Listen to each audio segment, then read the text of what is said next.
औज़ुबिल्लाहिमिनश्शैतानिर्रजीम बिस्मिल्लाहिर्रहमानिर्रहीम इन्नल्लाहा व मलाइकतहु युसल्लूना अलन नबी या अय्युहल्लज़ीना आमनु सल्लु अलैहि व सल्लिमु तस्लीमा अल्लाहुम्मा सल्लि अला मुहम्मद व आले मुहम्मद व अज्जिल फरजहुम।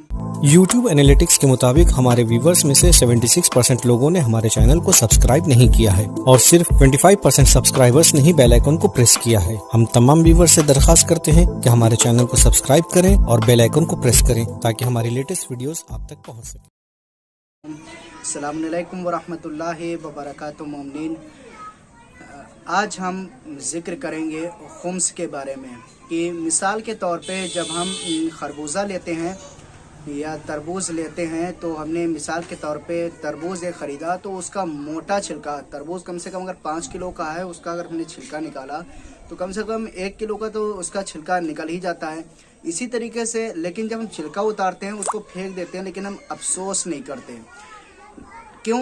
क्योंकि हमने उसको ख़रीदा भी है, पैसे भी डाले, लेकिन उसके फेंकने के ऊपर हमें कोई भी अफसोस नहीं होता है। नहीं होता है। इसी तरीके से जब मिसाल के तौर पे हम खरबूजा ख़रीदते हैं या केला ख़रीदते हैं या दूसरी छिलके वाली चीज़ें ख़रीदते हैं तो हमें कोई भी अफसोस, उसके छिलके फेंकने के ऊपर कोई भी अफसोस नहीं होता है, हालांकि हम उसको छिलके के साथ ख़रीदते हैं। इसी तरीके से भेड़ बकरी भी हम उसको खाने के लिए ज़िबा करते हैं, लेकिन उसकी खाल क्या करते हैं, उसकी खाल भी हम खाते नहीं हैं, बल्कि उसको क्या करते हैं, या तो फेंक देते हैं या तो बेच देते हैं, दो में से एक चीज़ करते हैं। अब ज़रा सोचें, जो चीज़ अभी तक हमने जो ख़रीदी है, फेंकी है, कि हमको किसी चीज़ के ऊपर अफसोस हुआ, लेकिन नहीं हुआ अफसोस। इसी तरीके से न जाने क्यों हमें अफसोस होता है कि जब हम माल का 20% हिस्सा खुम्स का निकालते हैं।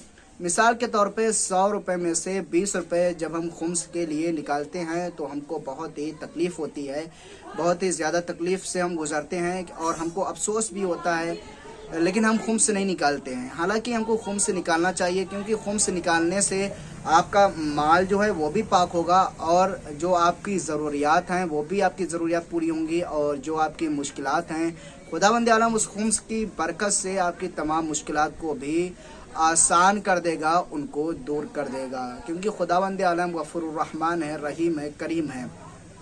और खुम्स का जब 5वां हिस्सा जब निकाला जाता है तो सिर्फ़ और सिर्फ वो ऐसा नहीं होता कि मदरसे मस्जिद में दे दिया जाए, नहीं, उसके 2 हिस्से किए जाते हैं। एक हिस्सा इमाम का होता है, एक हिस्सा सहमे सादात होता है।